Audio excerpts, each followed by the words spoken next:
Muy buenos días, hermanos, muy buenos días, amigos.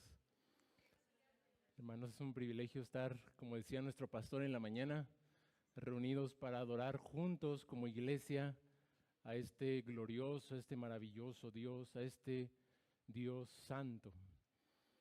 Y hermanos, como les decía a los hermanos de la iglesia de Toluca, además, hermanos, de que este es un día muy privilegiado para nosotros, al estar reunidos para adorar a Dios, es que tenemos además, hermanos, como cristianos protestantes, el privilegio de que tengamos la predicación de la palabra de Dios, que mucho tiempo esto estuvo oculto, estuvo puesto a un lado en lugar de una serie de rituales que se hacían enfrente, mientras la iglesia permanecía pasiva, expectante como en una obra de teatro. Pero desde que la luz resplandeció en las tinieblas, en esa reforma protestante, las escrituras volvieron a su lugar, hermanos, al centro de la adoración, y la predicación se convirtió en ese corazón de nuestra adoración cuando venimos delante del Señor.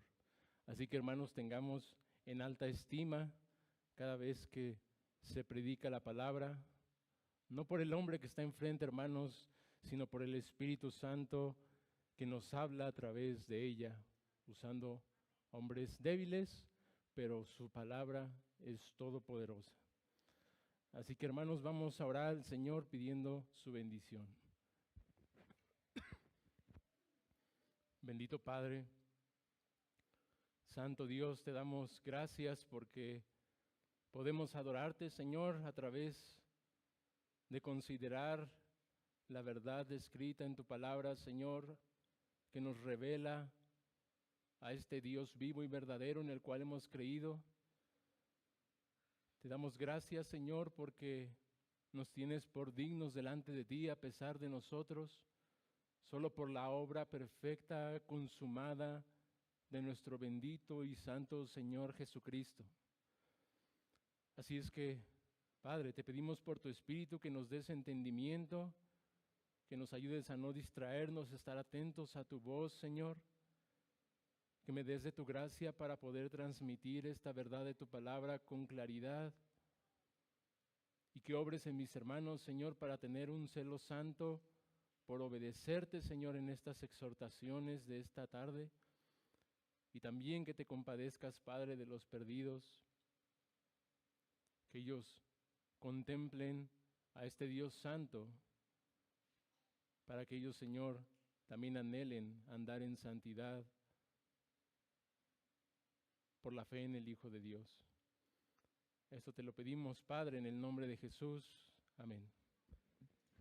Hermanos, en reverencia a la palabra de Dios, si nos ponemos de pie para ir al pasaje que está en las pantallas, que es la primera epístola del apóstol Pedro,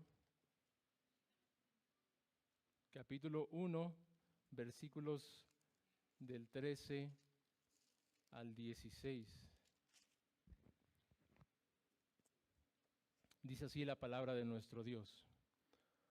Por tanto, ceñid los lomos de vuestro entendimiento, sed sobrios y esperad por completo en la gracia que se os traerá cuando Jesucristo sea manifestado. Como hijos obedientes, no os conforméis a los deseos que antes teníais estando en vuestra ignorancia, sino como aquel que os llamó es santo, sed también vosotros santos en toda vuestra manera de vivir, porque escrito está, sed santos, porque yo soy santo. Amén, hermanos. Pueden tomar su asiento.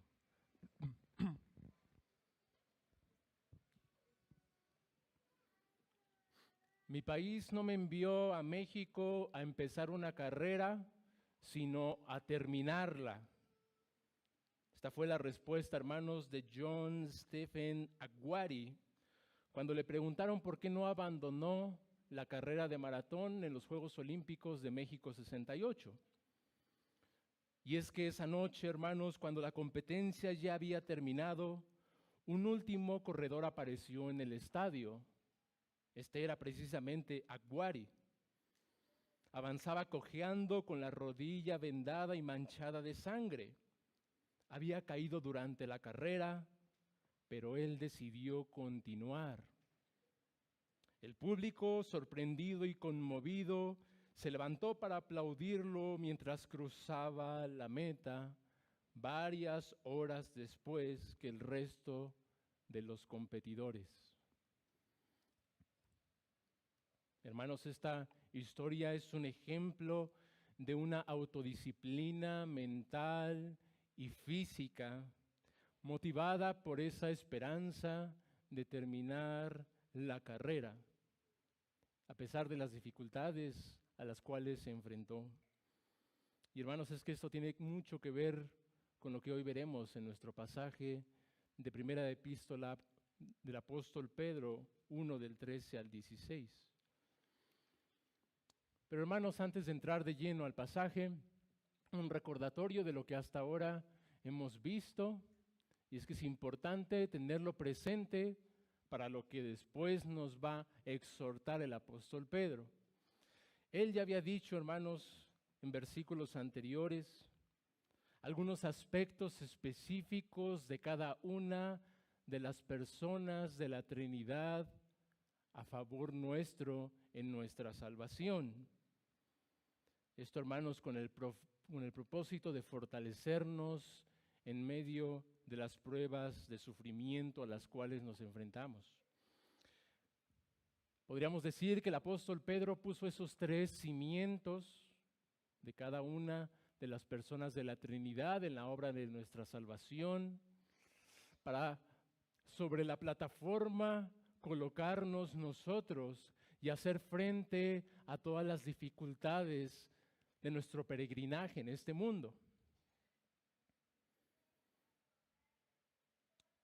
El apóstol Pedro, hermanos, nos ha hablado del Padre, de esa esperanza viva, que por su gran misericordia nos hizo nacer de nuevo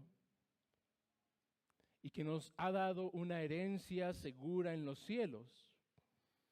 Pero también nos ha hablado acerca del Hijo, este objeto de nuestra esperanza gloriosa en su segunda venida.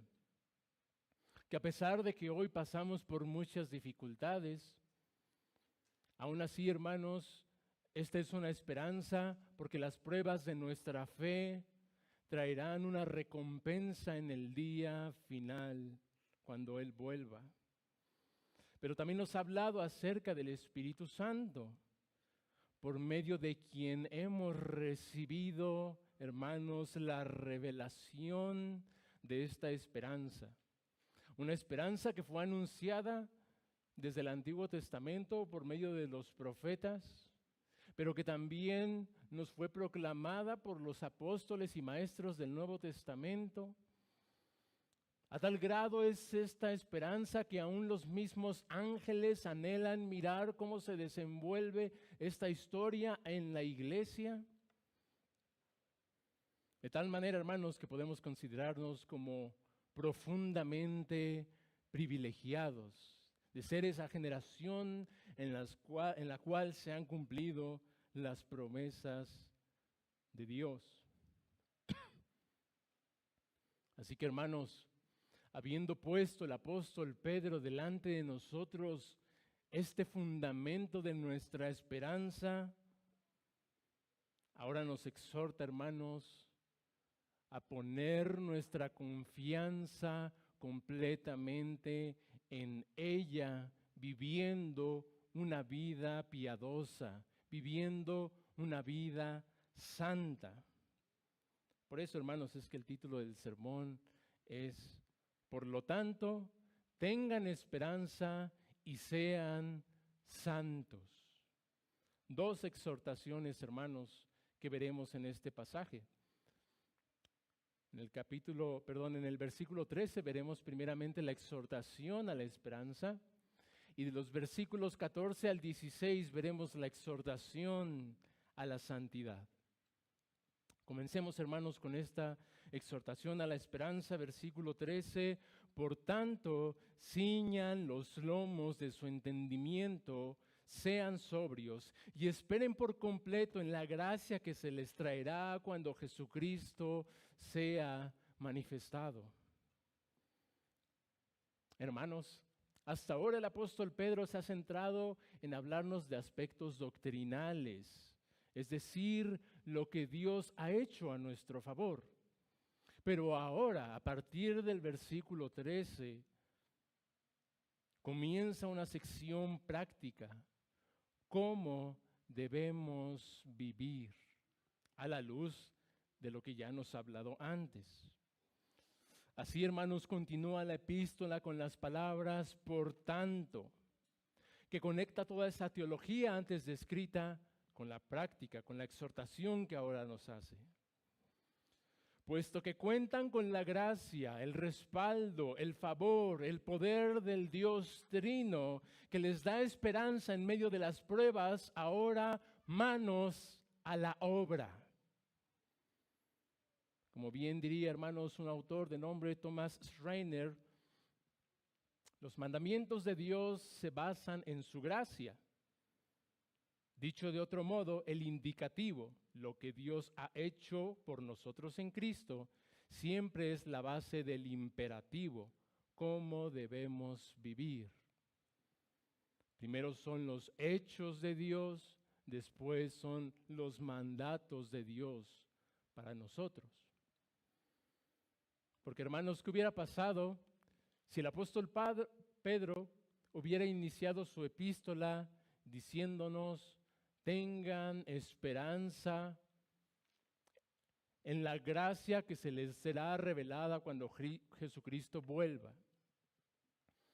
¿Qué hubiera pasado si él hubiera empezado con esa exhortación? Tengan esperanza en la segunda venida de Cristo. Hermanos, nos hubiera faltado información para obedecer ese mandamiento. Porque hermanos, es una motivación para la obediencia, los hechos de Dios. Hermanos, hay diferentes motivos para obedecer a Dios, diferentes motivaciones. Nosotros como cristianos. Alguien puede decir que obedece por la recompensa que esto trae. Alguien más puede decir que obedece por gratitud de lo que Dios ha hecho en su favor. Alguien más dirá que obedece porque es su deber delante de Dios. Y otro más dirá que obedece porque esa es la manera en la que él imita a su Dios, el carácter de su Dios. ¿Cuál de todas estas motivaciones, hermanos, es la correcta? La respuesta es todas. Todas estas son motivaciones que nos da Dios en su santa palabra para la obediencia. Porque aunque todas estas son motivaciones distintas, aún así, hermanos, todas convergen o tienen en común que se basan en Dios, en sus hechos, en su gracia. No están motivadas en nuestras obras, están motivadas en la obra de Dios a nuestro favor. Y por lo tanto, ahora nosotros podemos obedecer a los mandatos de Dios. Por eso, hermanos, es que es necesario que antes del mandato venga la instrucción, teología y práctica, en ese orden, hermanos. Ni una es mayor que la otra. No debemos pelear a hacer que se peleen.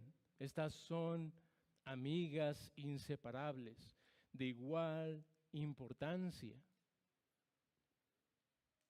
Hermanos, porque si yo separo estas dos, teología de la práctica, o exalto una sobre la otra, o tengo más estima de una sobre la otra, traeré consecuencias desastrosas a mi vida y a la de los demás. Por ejemplo, consecuencias desastrosas como el moralismo por un lado o el intelectualismo por el otro. Puedo llegar a confiar en mi propio intelecto o puedo llegar a confiar en mis propias obras. Por eso es importante, hermanos, considerar esto. Las mismas escrituras nos lo dicen así. Ese pasaje tan conocido entre nosotros, de 2 Timoteo 3, 16 y 17, que dice que toda escritura es inspirada por Dios y útil para enseñar, para redarguir, para corregir, para instruir en justicia. La teología. Pero sigue diciendo, a fin de que el hombre de Dios sea perfecto, enteramente preparado para toda buena obra. La práctica, la obediencia, ambas son sumamente importantes. Por lo tanto, hermanos, así la epístola del apóstol Pedro, así como toda la escritura, nos instruyen en la teología, es decir, en el conocimiento acerca de Dios y en la práctica acerca de nuestra obediencia. Por eso, hermanos, ahora que ya hemos entendido esto, ahora que ya hemos recibido la instrucción teológica desde los versículos 1 al 12,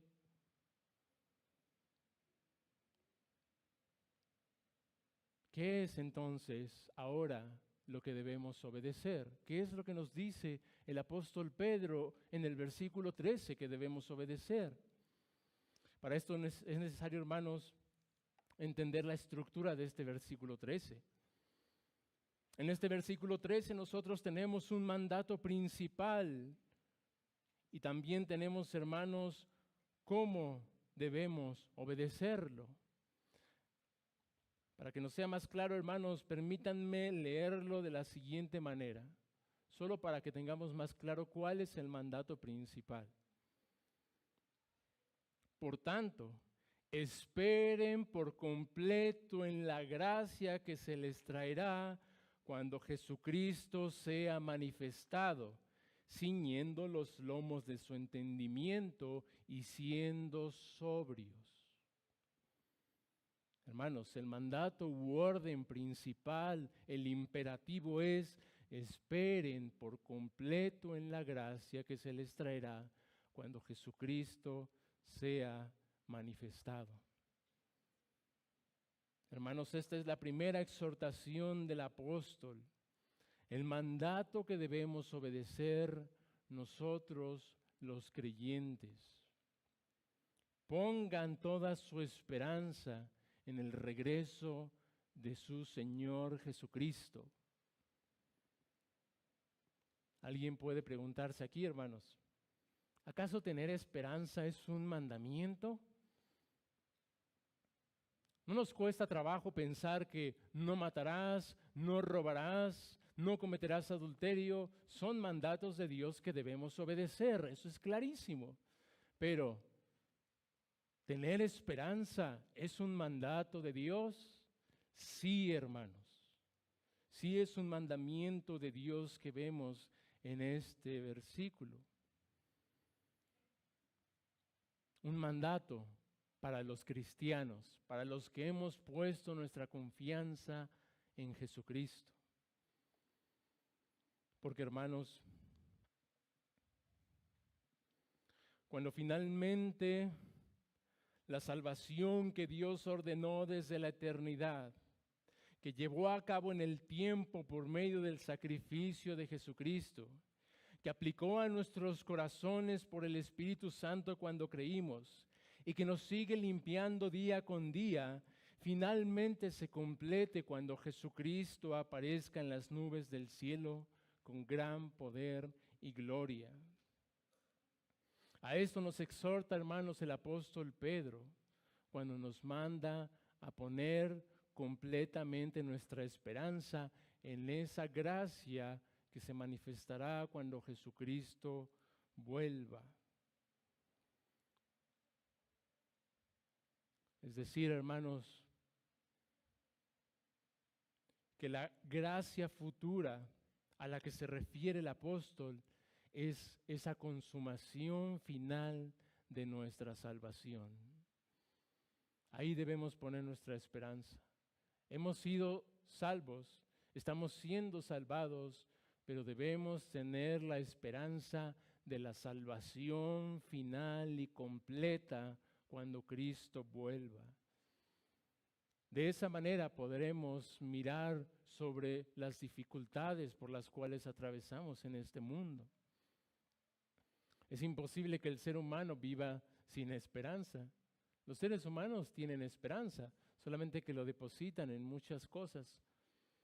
Pero nosotros los cristianos tenemos una esperanza futura, firme y segura, que es de gran consuelo para nuestras almas. Así nos decía nuestro hermano Frank cuando leyó aquel texto, que tenemos ese fortísimo consuelo en esa esperanza que Dios ha puesto delante de nosotros.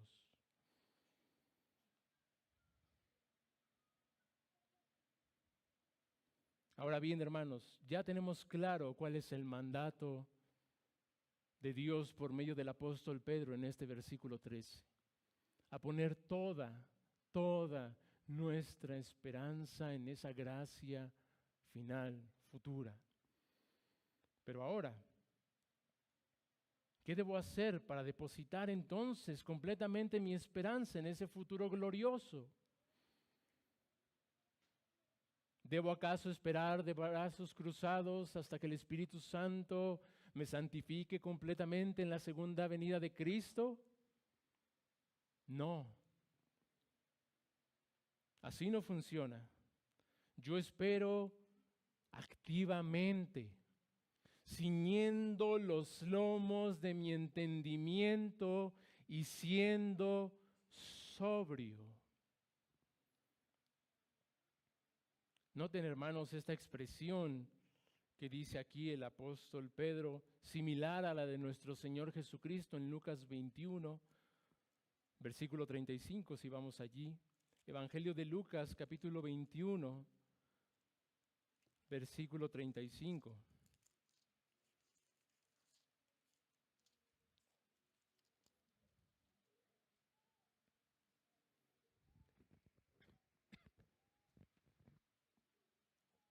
Perdón, no es 21, hermano, 12:35.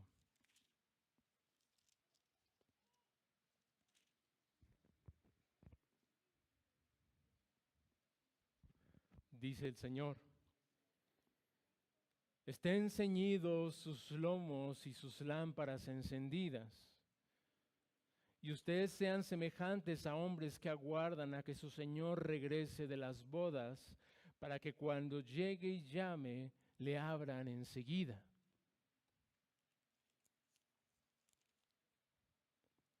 Ven, hermanos, esta exhortación a ceñir los lomos de nuestro entendimiento, de nuestra mente, aguardando la segunda venida de nuestro Señor Jesucristo.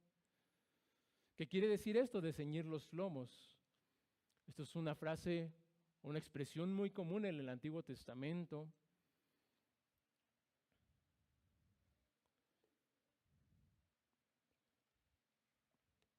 Que vemos, hermanos, que se refiere a una antigua costumbre de amarrarse las prendas largas, ya sea para ir a la guerra, para hacer algún trabajo arduo o para correr sin estorbo, como el caso de los atletas.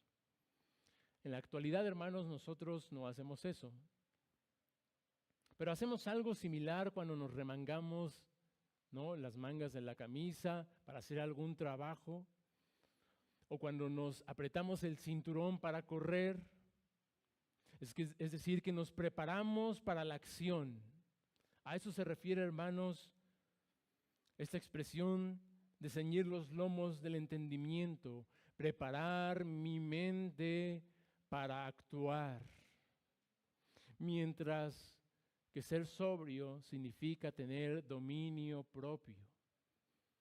De esta manera, hermanos, avivamos esa esperanza obedecemos el mandamiento de esta esperanza futura.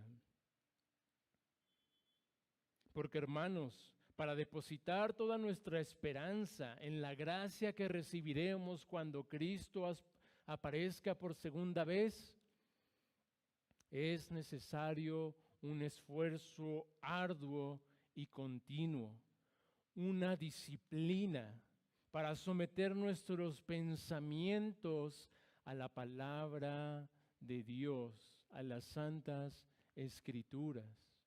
Porque es, hermanos, en las santas escrituras donde nosotros vemos esta esperanza que nos espera en el día final. Es ese ejercicio diario y continuo por alimentar nuestras mentes con la palabra de Dios. Poner nuestras manos a la obra, nuestra mente en acción. O como dice la Escritura, renovar nuestro entendimiento conforme a la palabra de Dios. Así dice Romanos 12:2. No se conformen a este siglo, sino transfórmense por medio de la renovación de su entendimiento para que comprendan cuál sea la buena voluntad de Dios, agradable y perfecta. Porque, hermanos, es muy fácil distraer nuestras mentes en las cosas de este mundo. No solo, hermanos, con las cosas abiertamente pecaminosas, sino aún con aquellas cosas que son lícitas, pero que muchas veces, por considerar esas cosas antes de la palabra de Dios, eso puede estar ocupando nuestras mentes y por lo tanto gobernando toda nuestra vida. Recuerden que todo empieza por acá. Por eso se nos exhorta a la autodisciplina de amarrar, de sujetar a nuestros pensamientos a la palabra de Dios, a la verdad revelada acerca de la voluntad de Dios.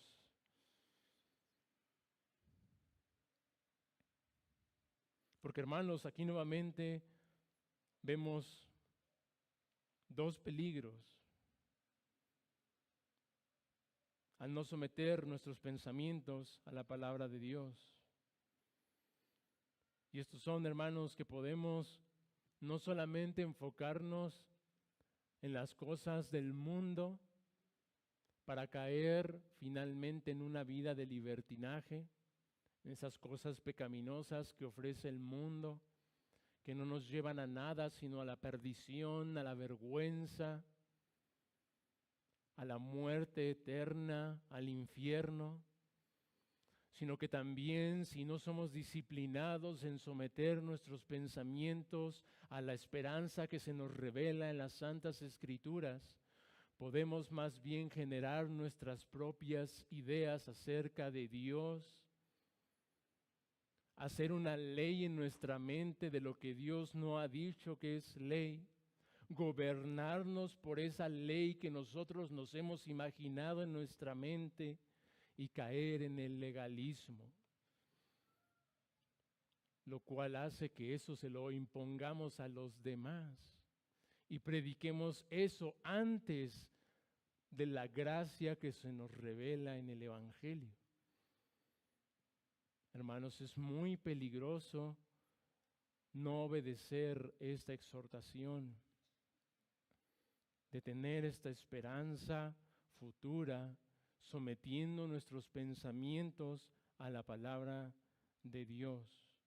Cuidado con el libertinaje, cuidado con el legalismo. Porque, hermanos, si tú distraes tus pensamientos con las cosas de este mundo, eso provoca que pierdas de vista tu esperanza. Y poco a poco vas a permitir en tus pensamientos cosas que no debes, tu mente se va a cauterizar y te va a llevar a cometer pecados que jamás imaginaste cometer. Uno, hermanos, no cae de la noche a la mañana, eso no existe. en pecados graves, vergonzosos, uno no cae de la noche a la mañana. Uno empieza a caer cuando no ocupa sus pensamientos en la palabra, sino en otras cosas. En las cosas del mundo le vamos dando lugar, lo vamos consintiendo, sentimos que no es tan grave. Poco a poco le vamos dando lugar a malos deseos, malos pensamientos. Y eso va creciendo como una raíz de amargura hasta que ya no nos damos cuenta en qué momento caímos. Tengamos mucho cuidado, hermanos. De igual manera, hermanos, lo que dije de ocuparnos de nuestras propias opiniones en lugar de someter nuestros pensamientos a la palabra de Dios que nos guía a esta esperanza futura. Haremos de nuestros pensamientos una ley. Nos regiremos por esa ley propia, no es de Dios, sino mía. Y esa se la voy a querer imponer a los demás. Y cuando yo no veo que los demás se rigen de acuerdo al estándar que yo me imaginé, entonces el tal está en pecado, cuando Dios no lo tiene en pecado. Mucho cuidado, hermanos, con llamarle pecado a lo que Dios no ha dicho que es pecado. Y mucho cuidado con llamarle que algo no es pecado cuando Dios dice que sí es pecado. Por eso es importante, hermanos, someter nuestros pensamientos a esta esperanza revelada en las Escrituras.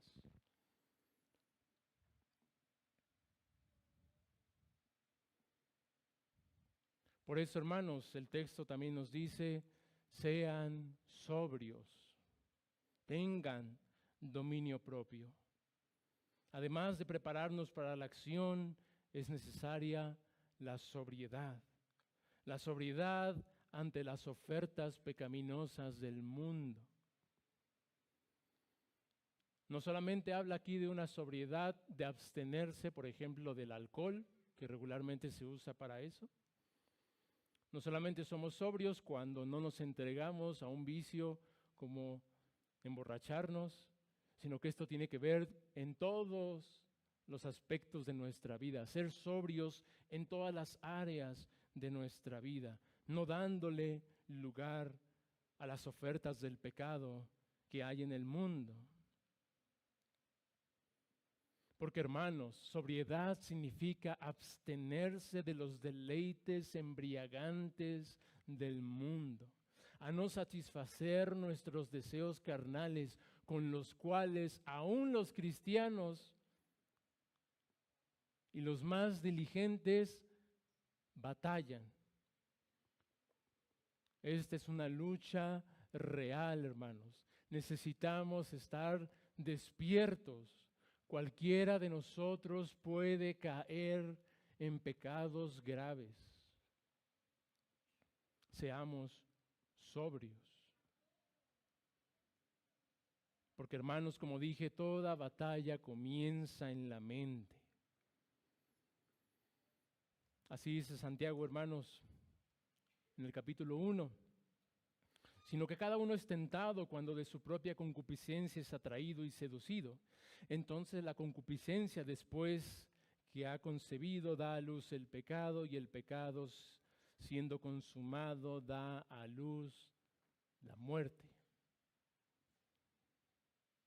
En resumen, hermanos, para terminar esta primera parte, poner mi esperanza completamente en Cristo, en la gracia salvadora que se completará en su regreso, significa que debo someter mi forma de pensar y de vivir conforme a la palabra de Dios, su palabra que alimenta esta esperanza.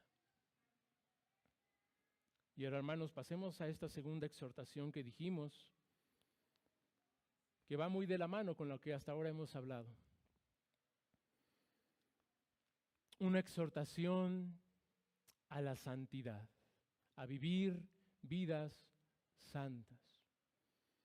Ya nos enfocamos en la mente, en los pensamientos, en someter nuestros deseos a la palabra de Dios. Pero ahora veamos acerca de cómo vivir vidas santas, cómo crecer en nuestra santificación.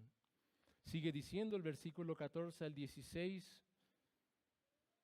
como hijos obedientes, no se conformen a los deseos que antes tenían estando en su ignorancia, sino como aquel que los llamó es santo, sean también ustedes santos en toda su manera de vivir, porque escrito está, sean santos porque yo soy santo.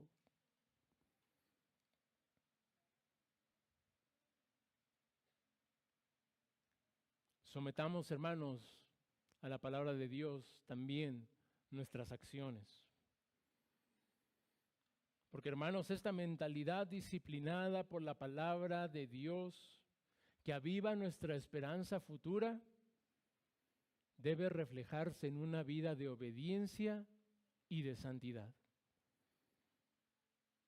¿Cómo te das cuenta que alguien está esforzándose en someter sus pensamientos a esta esperanza futura revelada en la palabra de Dios? En su vida de santidad.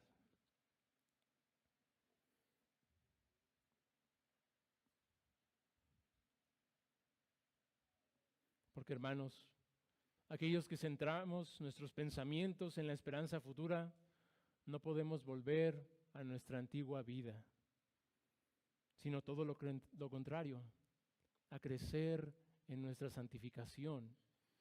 Aquí vemos esta exhortación a ser santos, no volviendo a la antigua vida que teníamos antes de confiar en Cristo. En ese sentido está hablando aquí el apóstol Pedro acerca de la santificación. Por eso la exhortación principal de todos estos versículos es a ser santos como Dios es santo. Vaya estándar tan grande, ¿no, hermanos? Parece que la vara está muy alta. Cada vez que leemos este versículo, sí genera en nosotros un temor, ¿no? Ser como Dios es santo. Pero noten, hermanos, la manera en que lo describe el apóstol Pedro. Nos va a llevar de la mano para que ninguno se vaya para atrás ante la impresión de este mandamiento.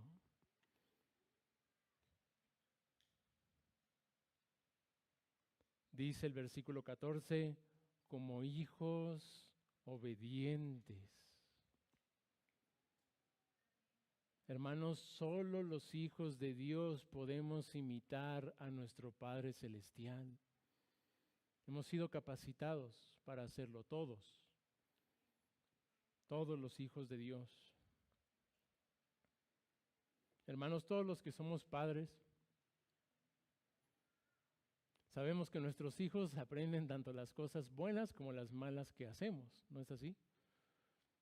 Nos alegramos cuando ellos obedecen algo que les instruimos que es bueno, o algo que nosotros hacemos en obediencia al Señor y que ellos también lo hacen, es hermoso.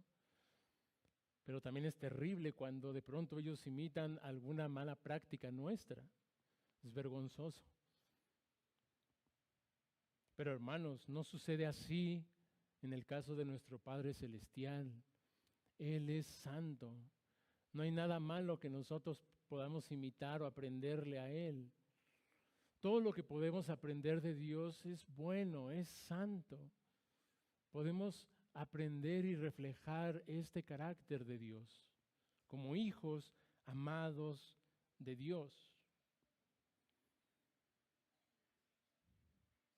¿Cómo, hermanos, obedecemos este mandamiento como hijos amados? No conformándonos a nuestra vieja naturaleza, no volviendo a nuestra antigua vida, sino más bien conformándonos a nuestra nueva naturaleza como hijos de Dios. Porque hermanos, si nosotros no somos diligentes en conformarnos a este carácter santo de Dios, naturalmente vamos a conformarnos a nuestra antigua vida. Todavía tenemos estas dos naturalezas hasta que Cristo venga, ¿verdad? Cuando esa antigua naturaleza se acabe en nuestra muerte y resucitemos a la semejanza de Cristo plenamente con esta naturaleza santificada. Mientras tanto, somos llamados a la santificación.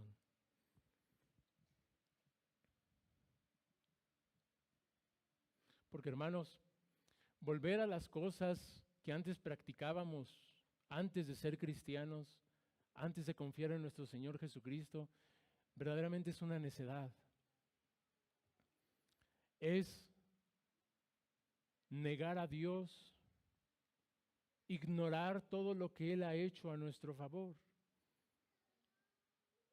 Es volvernos a nuestra antigua ignorancia, como si no conociéramos a Dios, como si no conociéramos su obra, como si no conociéramos el evangelio de la gracia que se nos ha sido revelada.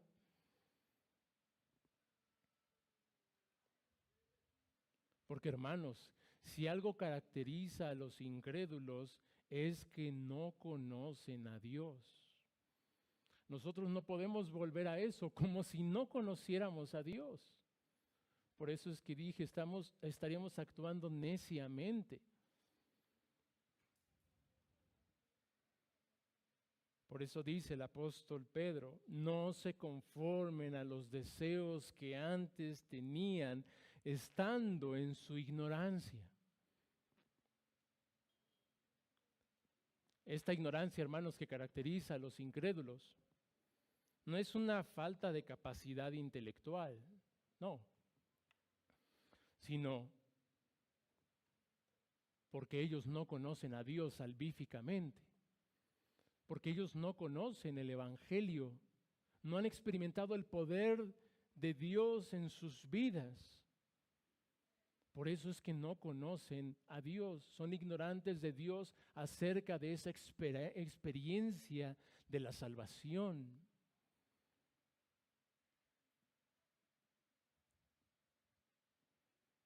Esto queda claro, hermanos, si recordamos aquel evento cuando el apóstol Pablo predicaba a los atenienses, y no podemos decir que a los atenienses tuvieran problemas en su intelecto. Ellos se ejercitaban mucho su mente en conocer misterios acerca del hombre y de la naturaleza. Podríamos decir que no tenían falta de conocimiento, muchos de ellos conocían muchas cosas más que nosotros. De ahí salieron muchos filósofos. Pero vemos que el apóstol Pablo, ahí en el libro de los Hechos, capítulo 17, versículo, no me acuerdo bien el versículo, hermanos, disculpen, pero les dice, pero Dios, habiendo pasado por alto los tiempos de esta ignorancia, ahora manda a todos los hombres en todo lugar que se arrepientan. La ignorancia acerca de Dios y de su poder, de su obra a nuestro favor. Así que, hermanos, el llamado para nosotros como hijos de Dios es un llamado a la obediencia, a no volver nuestros deseos pecaminosos que antes nos dominaban, como si ignoráramos la gracia de Dios.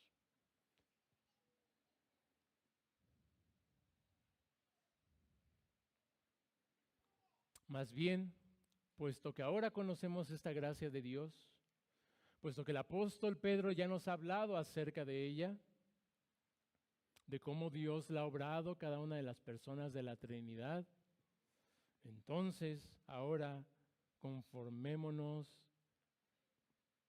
a este llamado como hijos de Dios, a este carácter santo de Cristo. Noten, hermanos, como lo dice el apóstol Juan en Primera de Juan 3, del 1 al 3, si me acompañan, hermanos, para que puedan ustedes también leerlo. Primera epístola del apóstol Juan 3, del 1 al 3.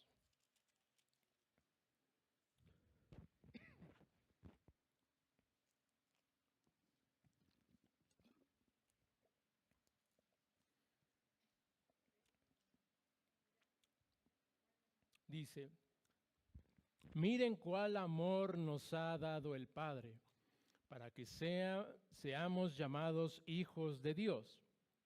Por esto el mundo no nos conoce, porque no le conoció a Él. Amados, ahora somos hijos de Dios, y aún no se ha manifestado lo que hemos de ser. Pero sabemos que cuando Él se manifieste, seremos semejantes a Él, porque le veremos tal como Él es. Y todo aquel que tiene esta esperanza en Él, se purifica a sí mismo, así como Él es puro. Si ustedes comparan lo que dice el apóstol Pedro con lo que dice aquí el apóstol Juan, hermanos, podrán ver con mayor claridad a qué se está refiriendo el apóstol Pedro al llamarnos hijos de Dios, al exhortarnos a obedecer, a tener esta esperanza, a ser santos. Porque, hermanos, qué gran motivo para la obediencia a ser santos que ser hechos hijos de Dios. Meditemos en esto, hermanos. Voy a obedecer al Señor porque soy su hijo amado. Y ya tengo toda la gracia de Dios para la obediencia, para reflejar ese carácter santo. Pero hermanos, el versículo 15 nos da una motivación más. No solamente porque hemos sido adoptados hijos de Dios. Por lo tanto, tenemos el Espíritu de Dios para ser santos, sino que además porque hemos sido llamados por Dios. Es decir, que Dios nos ha llamado eficazmente cuando creímos, cuando escuchamos el Evangelio, cuando obedecimos al llamado de arrepentirnos y creer, fue porque Dios nos llamó eficazmente para la salvación. Venció nuestra incredulidad, venció la dureza de nuestro corazón y nos atrajo a sus pies y creímos en Él, este llamado santo. Puesto que hemos recibido este llamado del gran poder de Dios que ha vencido nuestras tinieblas y nos ha llamado a su luz admirable, por lo tanto nosotros podemos reflejar el carácter santo de Dios. El mismo poder que nos llamó a la salvación es el mismo poder que nos santifica. Por lo tanto, el mandamiento a ser santo no es imposible para nosotros, hermanos, porque no es en nuestras obras, es por la obra de Dios, esa obra poderosa de salvación. Por eso dice el versículo 15, sino como aquel que los llamó es santo, sean también ustedes santos en toda su manera de vivir, en todas las áreas de nuestra vida, por ese llamado eficaz y poderoso, del cual hoy somos testigos, ¿no es así, hermanos? Amén.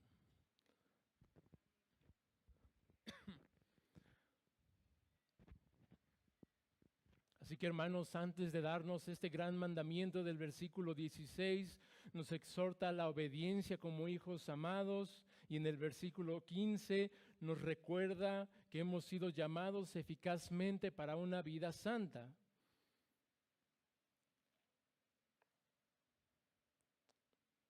Como dije, ¿qué significa ser santo en este pasaje? Significa no conformarnos a los antiguos deseos, sino al carácter santo de Dios. Ahora, hermanos, ¿cómo imitamos a Dios en este carácter santo? Ya vimos que podemos hacerlo como hijos amados, como llamados eficazmente. Ahora que nos manda a ser santos como Él es santo, ¿cómo empezamos a hacerlo? Porque escrito está, sean santos porque yo soy santo.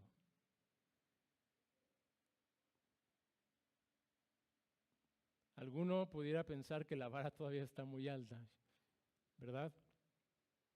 Pero no olvidemos, hermanos, lo que ya hemos dicho.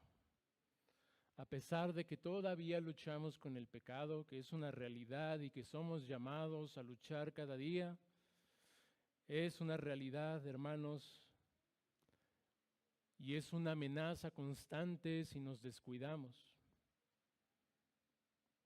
Pero también es una realidad, hermanos, que si hemos creído en Cristo, que si hemos sido adoptados, que si hemos sido llamados, podemos ser santos, porque el Espíritu Santo es el que nos santifica. Hermanos, porque la vida cristiana es de gracia, no es de obras. Así como la salvación no es por obras, sino por la gracia de Dios, de igual manera, la santificación no es por nuestras obras, sino por la gracia santificante del Espíritu Santo que habita en nosotros.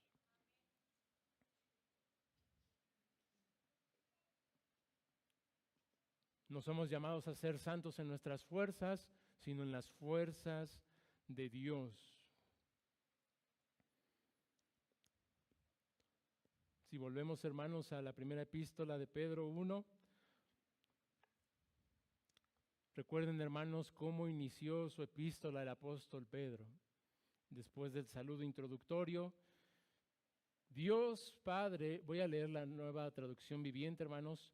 Dios Padre los conocía y los eligió desde hace mucho tiempo, y su Espíritu los ha hecho santos.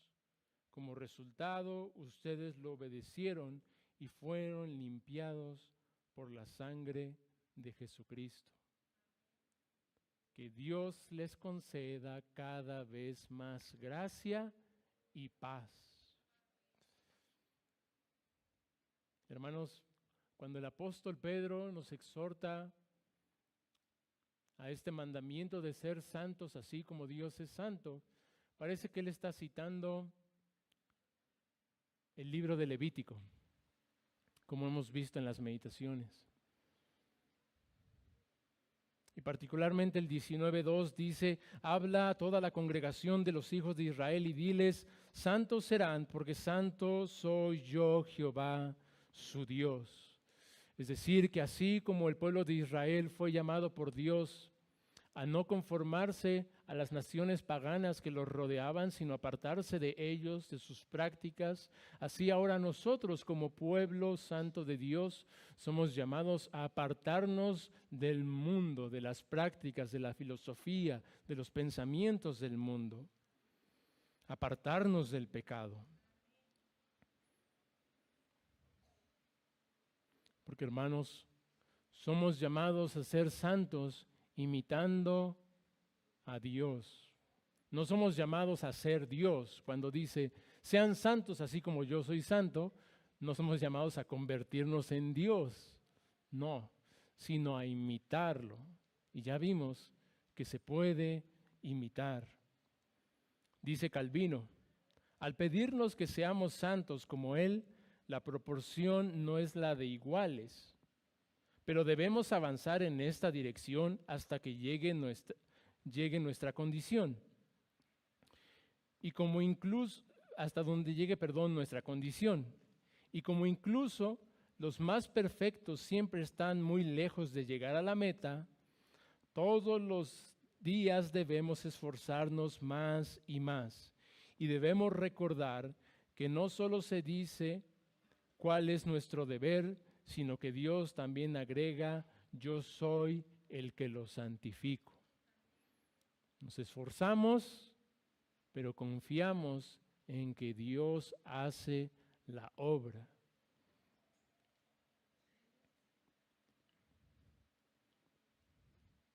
Tomando el ejemplo, hermanos, con el cual inicié el sermón de aquel hombre que corrió esa maratón. Hermanos, Dios no nos manda a ganar la carrera, llegando a la meta en primer lugar, sino a terminarla. El que ya la ganó, el que ya llegó en primer lugar es Cristo y solamente Él. Nosotros vamos detrás de Él siguiendo sus pisadas, pero no vamos solos. Su Espíritu Santo va con nosotros y por eso llegaremos a la meta. ¿Cómo imitamos entonces al carácter santo de Dios? En Jesucristo, hermanos, en este Dios encarnado, como bien nos decía nuestro hermano Frank.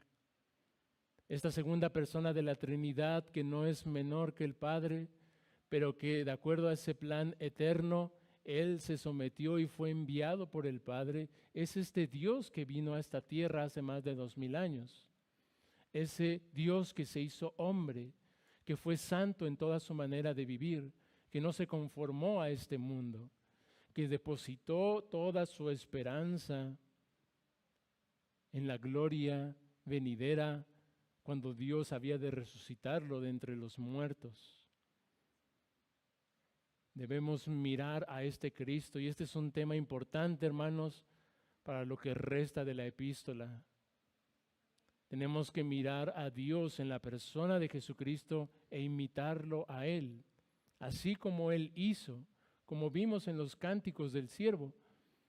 Vimos a este hombre, este Dios hombre, lo admiramos en su humanidad, de cómo Él fue obediente hasta la muerte y muerte de cruz, de cómo Él fue capacitado por el Espíritu Santo, de cómo Él fue enviado por el Padre, sostenido por el Padre, recibió las promesas del Padre, fue fortalecido por el Espíritu Santo. No solamente en nuestro lugar, claro, fue en nuestro lugar, pero gracias a que Él hizo esto en nuestro lugar, en ese bendito intercambio que cantamos, ahora nosotros podemos imitar el ejemplo de Cristo. Por eso podemos ser santos, imitándolo a Él.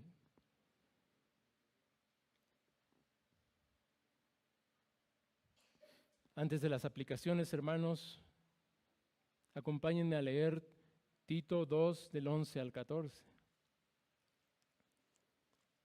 Carta del apóstol Pablo a Tito, capítulo 2, versículos del 11 al 14.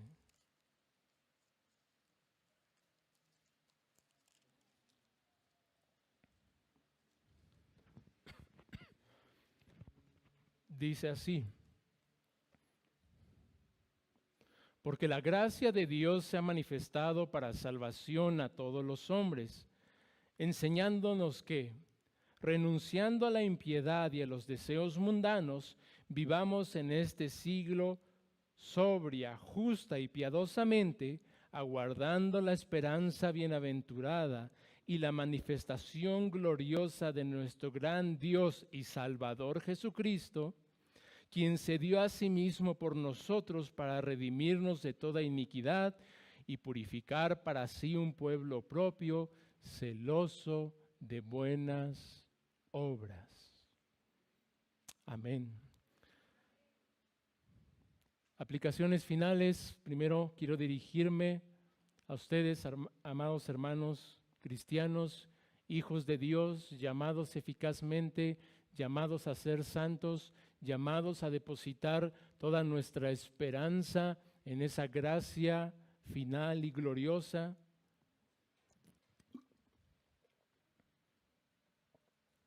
Hermano, Cristo está por venir.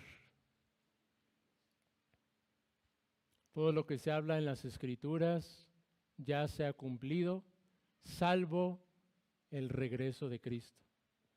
Estamos esperando, hermanos, ese magno evento.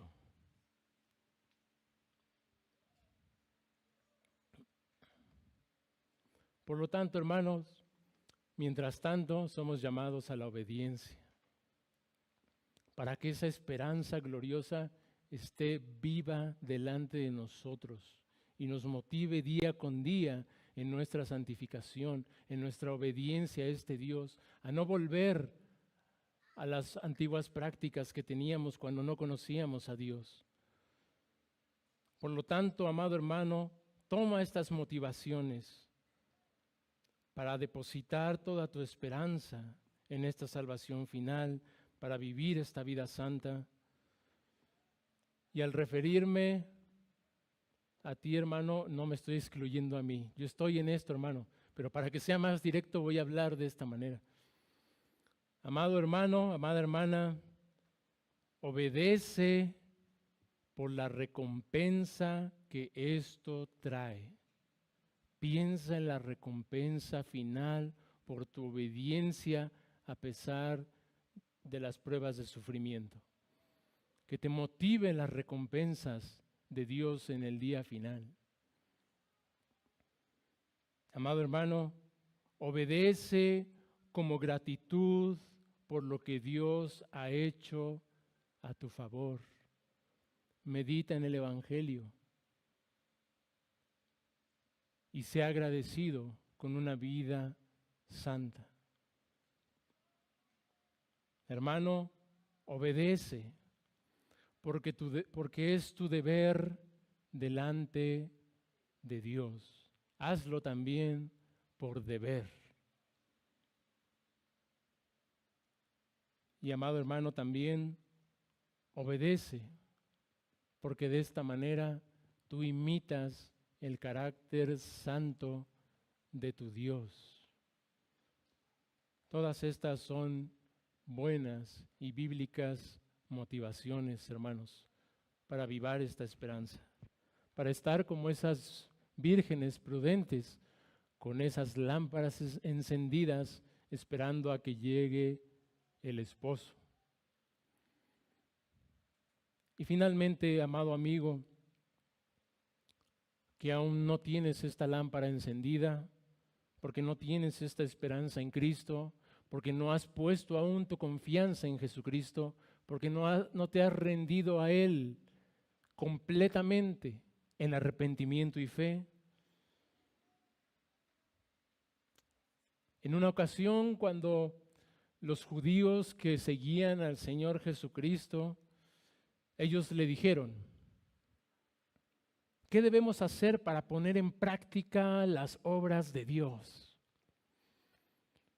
Luego pensando en qué hago yo para ganarme el favor de Dios. ¿Qué debemos hacer para poner en práctica las obras de Dios? Respondió Jesús y les dijo: esta es la obra de Dios, que crean en el que Él ha enviado. Cree, amado amigo, no en tus obras, no en tu capacidad para dejar pecados, sino en la obra de Dios. Cree en Jesucristo, en el que Él ha enviado. Solo así, amado amigo, podrás tener esta esperanza dichosa en el regreso de Cristo, y solo así podrás vivir una vida santa en imitación a este Dios santo. Amén, hermanos. Vamos a terminar. Padre Santo, Señor, agradecemos tu gracia infinita, Señor, desde la eternidad y hasta que tú vuelvas, Señor. Y por toda la eternidad seguiremos cantando, Señor, de tu gracia. Señor, ayúdanos a nosotros como hijos tuyos, como aquellos que hemos sido llamados por ti a vivir, Señor, de acuerdo a este estándar santo.